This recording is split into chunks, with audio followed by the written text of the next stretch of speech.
Hi, this is Charlotte with photohackleathers.com, and what you're looking at right now is something from my Behance portfolio. I do paint and do some digital art. I also do some traditional art for fun. Today I wanted to talk to you guys. The topic of this video is the truth about digital painting. Is it harder than traditional? I get a lot of questions about that, but I also see a lot of traditional artists or people who just don't really have experience in the field, who don't do any art at all, but they have tons and tons and tons of advice videos. One being said, Roberto Blake, who basically advertises, let's create something awesome today, but I mean, come on, have you ever actually seen him create anything? Yeah, so I mean, this is going to probably agitate or make a lot of people angry, but I'm a very honest person, and I'm going to be honest about this subject because it's painstakingly just almost cringeworthy for someone to set someone up for failure. It really, really, really makes me mad. First of all, the investment that you have to make into the digital world is very, very, very expensive. The tablets that you're going to need range anywhere from $250 all the way up to the 3,000 range. It just depends on which one you get. I personally have the Wacom Intuos Pro, which retails for about like $700, but I got mine on sale for $250 because I got a refurb. Like I said, it gets pretty expensive. I've never owned a Mac. I can't afford one. If I were to want to do the things that I want to do, I would need between an $8,000 or $12,000 system if I were to have a Mac. I have those same specs and a PC that cost me about $1,700. I have about 32 gigs of memory. Actually, I had another video that I made about all of the things that you need. And as a digital artist, I believe it's 10 major things that you need as a digital artist. You can check that video out. I don't want to recap about that because we're talking about the truth about digital painting and is it harder than traditional? And the short answer is yes. So I just wanted to just show you some of the things that I've done. This is one of my paintings called One Fine Frenzy. And here's a couple of more paintings that I have here that I've done personally. And my artistic style isn't really super realistic. I prefer a little bit of abstract. I actually feel that you need to paint from within. That's what makes a great painting. But my best advice to you is to start out compositing. So I'm going to go all the way down to the beginning here. Compositing is basically when you take 4 or 5 photos and put them together and manipulate them to make one image, which looks really, really cool. Let me show you one of the images that I composited. Now, this took me, even though I didn't draw this from scratch, this took me quite some time. It took me about a day or two to composite all of this because it's not as easy as it looks. But compositing your images, learning how to composite first before you get into digital painting will help. Because it will help you learn the program and it will help you learn how to use it. Traditional pencils and papers, you can blend things together with your finger. You can, you don't have the issues with pen pressure. Like when you're drawing traditionally, you press as hard as you want on the paper and it happens. With the tablets, sometimes you have pressure sensitive brushes and sometimes you don't. You have to change all those settings, and it can be very time consuming, and you have to get some type of flow going. I recommend being very, very highly organized. But if you want to start out in the digital world, I definitely suggest that you learn to composite first. I'm going to try to find one of my earlier composite photos from when I first started compositing. This one. This one was one of my original composited photos. As it wasn't that bad, but like I said, I have actually had some schooling beforehand. People who don't have schooling beforehand, it's going to be a little bit more difficult. If you don't have an art background, it's going to be a lot difficult because you need to know light theory, you need to know how a light hits the subject, you need to know how to mix colors, you need to know what color goes with what. I've seen a lot of really bad design with red and bright green, neon green, and just all thrown together, and it looks absolutely horrendous. You need to be able to blend. Even in my earlier, I don't consider this blended very well, but to some other users, it looks pretty blended, but it doesn't look as realistic as I hoped it would be. Whereas some of my later works, it's very noticeable that I was able to blend a little bit properly. This is one of my later works. This is in 2014. You see how I've learned in progression of how to, composite a photo and make it look a little bit more realistic, okay?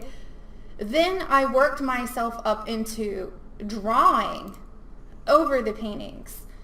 So the original picture of this lady, and I wish I could show it to you. Let me see here. I would have to go to my DeviantArt site. Hold on. It's in my portfolio. And that's another thing that will help you is DeviantArt. There's a lot of support here. This is the original picture. And look at the difference. A major, major overhaul. So as you could see, I did some pretty good work. And that didn't happen overnight. And then, so you look at this photo and it looks half digital and now it's half composite. It's still composited, but I actually reconstructed her whole face, because if you look at the photo, it looks nothing like her whatsoever. I've completely restructured her feet. The feet look completely different, her face. I've done a lot of different work, and I reconstructed. I started to learn how to paint hair. I'm going to show you another one that I did, which is most recent. It's one of my most popular works. This one, which was digitally painted over, and this was done this year. As you can see, I have extremely progressed with my hair painting, and it takes time. I just watched a video where a guy claimed that he can, teach someone Photoshop in 38 minutes or less. That is not possible. It is not possible to learn everything that you need to learn in 38 minutes or less. You can't construct something like this in 38 minutes or less. I don't care how good of an artist you are. That is a really, really shameful claim. And unfortunately, people want to make money on YouTube, and they want to make these really wild, outlandish claims in their tutorial videos, and it's just really sad because it makes the person feel like they're less when they can't do it. And I will tell you, sometimes the more difficult tutorials, I've tried to do them over and over again, and I failed at it. And I'm very, very, how should I say, I have a lot of experience. But what I've learned is that you have to work yourself up to it. You don't, I mean, anywhere you start, even at a job, you start from the bottom and you work your way up. You work your way up in intervals. Every master has done that. You just don't wake up one day and you're freaking, Leonardo da Vinci or Michelangelo. That's not the way it happens. Unfortunately, even people who are talented, and I've been drawing and painting since I could walk. So I know what I'm talking about. And any other artist who's listening to this, who is a true artist, knows that that's how it happens. It does not happen overnight. You cannot make these promises to people. And I'm very passionate about this because I want people to continue to do their art. I don't want them to get frustrated and throw it away because they watch somebody's, lies and made them think that they're something that they're not when they're not ready, So that's my little rant. Sorry I had to go on a rant there, but I get very worked up about stuff like that. And, I don't actually have an extensive portfolio because I don't work for somebody else. I am a freelancer and I have another job. Like I said, I do this stuff on the side. And right now I'm actually working on making graphic design products for other designers. So I find that that's a lot easier than working for clients. You will find what works for you as a designer. I personally don't like, I'm not a very good people person.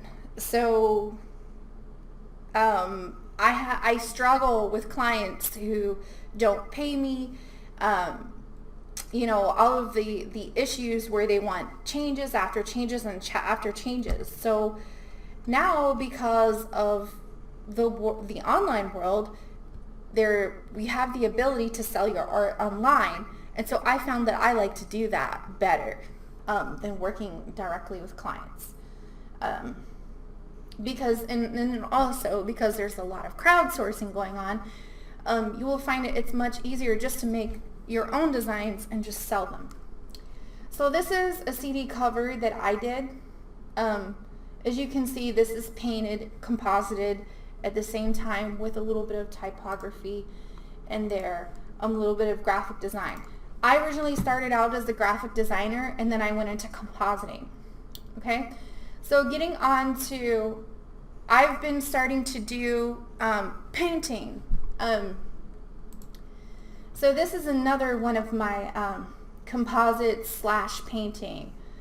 So as you can see, 80% of this is painted myself, and then the rest of it is part of a photo that I composited. And once you start getting more comfortable, you'll be able to make your own paintings like this.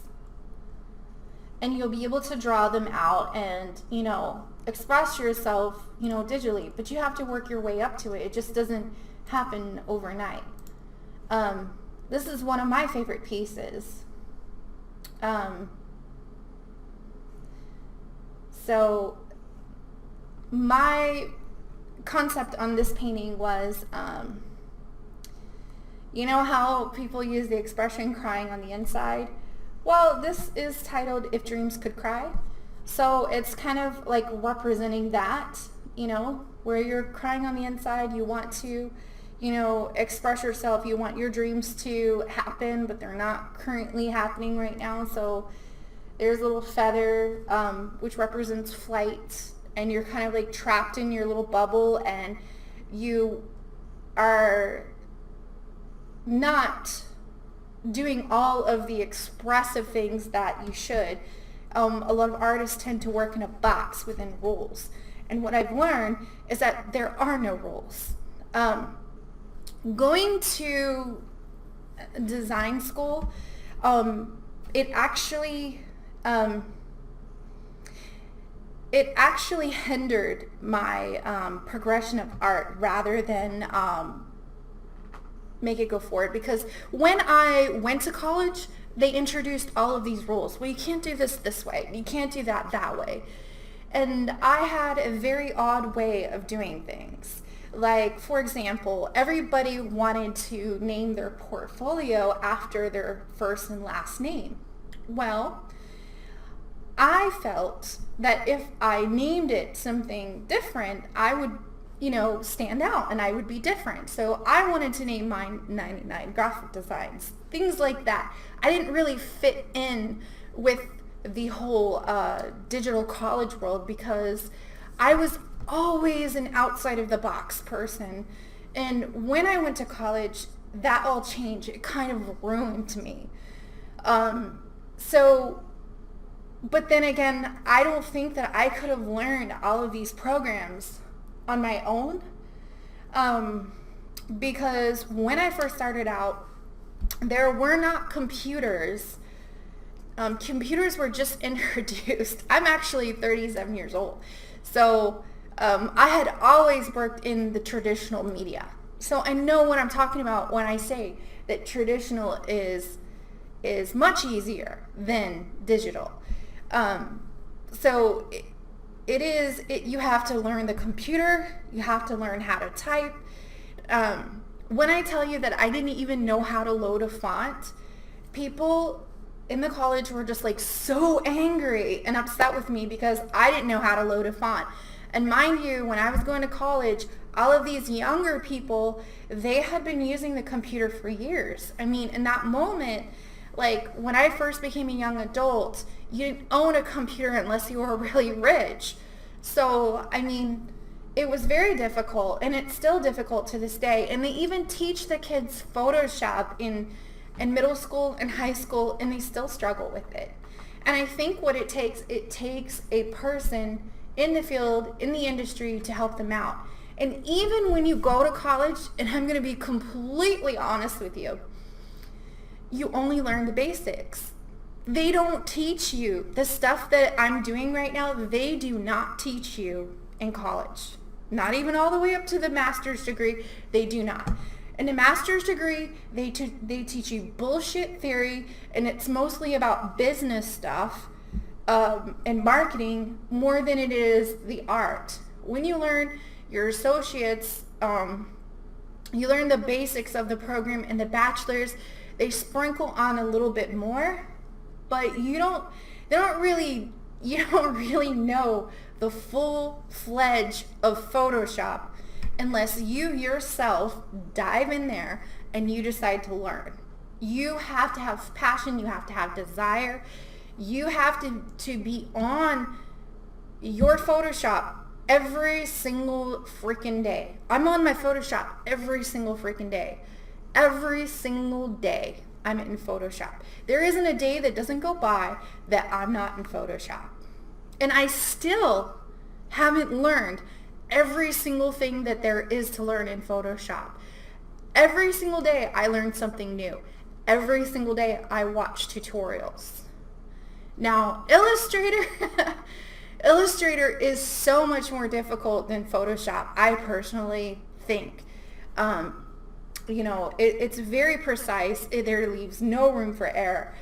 If you're going to start with any program, I mean, I don't know. I can't really say because everybody has their own program that they gravitate to. Some people gravitate towards Dreamweaver. They become really good with web. If you're not that artistic, I would steer towards going into web, because you don't really need to have a lot of artistic ability. You just need to be, code friendly. If you're good with math and numbers, go that way. A lot of people get into animation with the Flash. I personally am not good at that. Not at all, not even a bit. I don't even, I think I skipped the whole Flash course. Some people are good with the video editing. I have started to get into that. But like I said, the Adobe Creative Suite is a massive, it's massive beyond comprehension. It's a lot of work, and they change the programs almost consistently. I think that my Adobe Creative Suite, and I'm actually subscribed to the Creative Cloud, because I support Adobe, even though they're greedy scumbags. I support them. But, you know, because I really love the programs. But to be honest with you, I mean, all of the programs, I mean, they're updating constantly. You're having to learn. It's a never-ending cycle of learning. You never stop learning. So to conclude, when someone brings up the fact on an ad or advertising on their YouTube channel that they can teach someone Photoshop, or they can teach somebody something in 38 minutes or less, that is an absolute lie.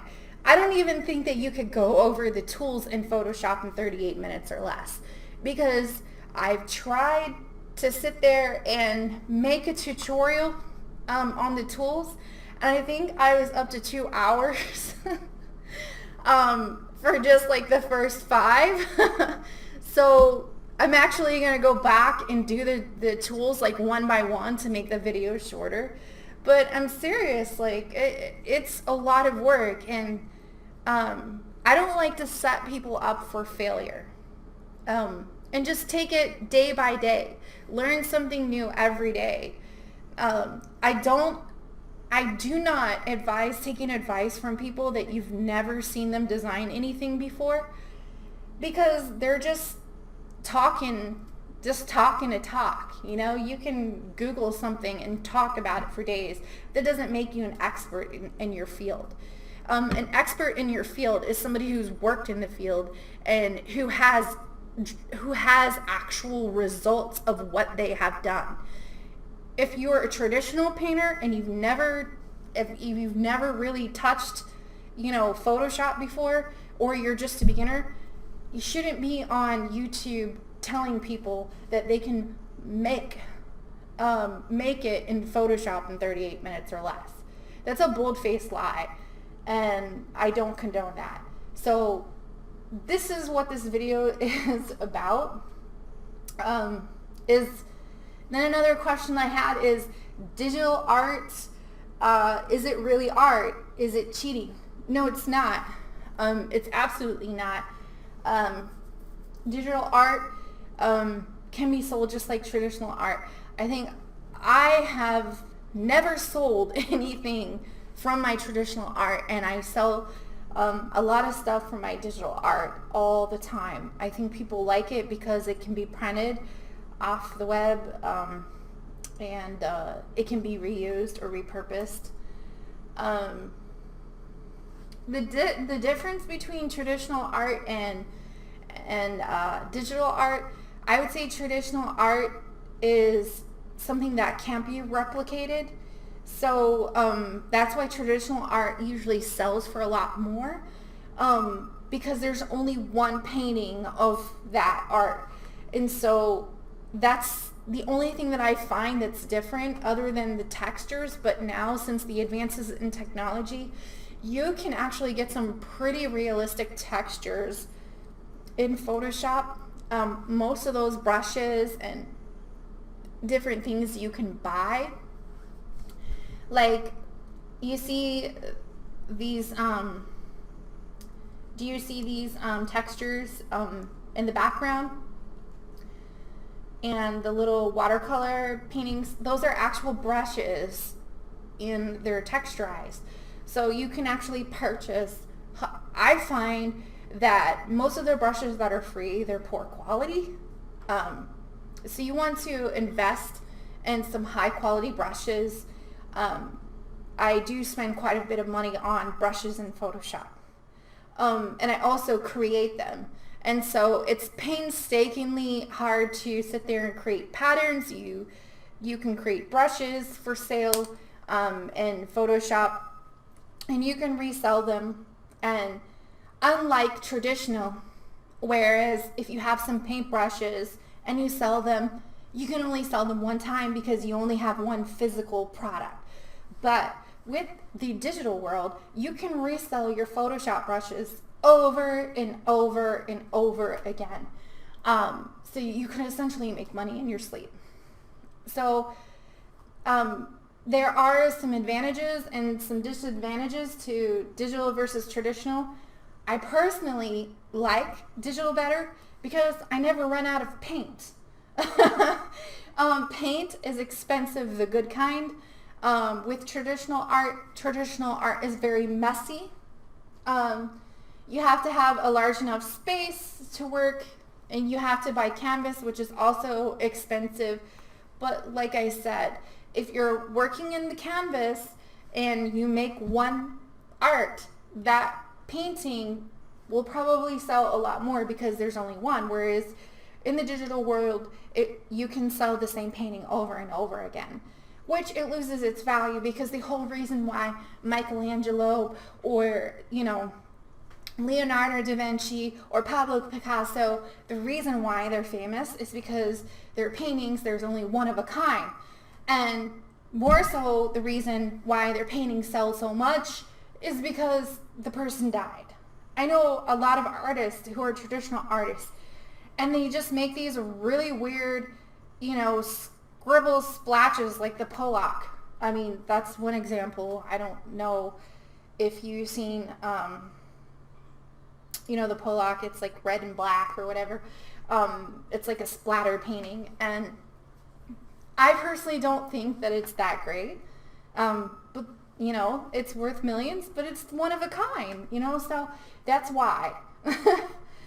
But I think that will digital art replace traditional art? It's another question I get.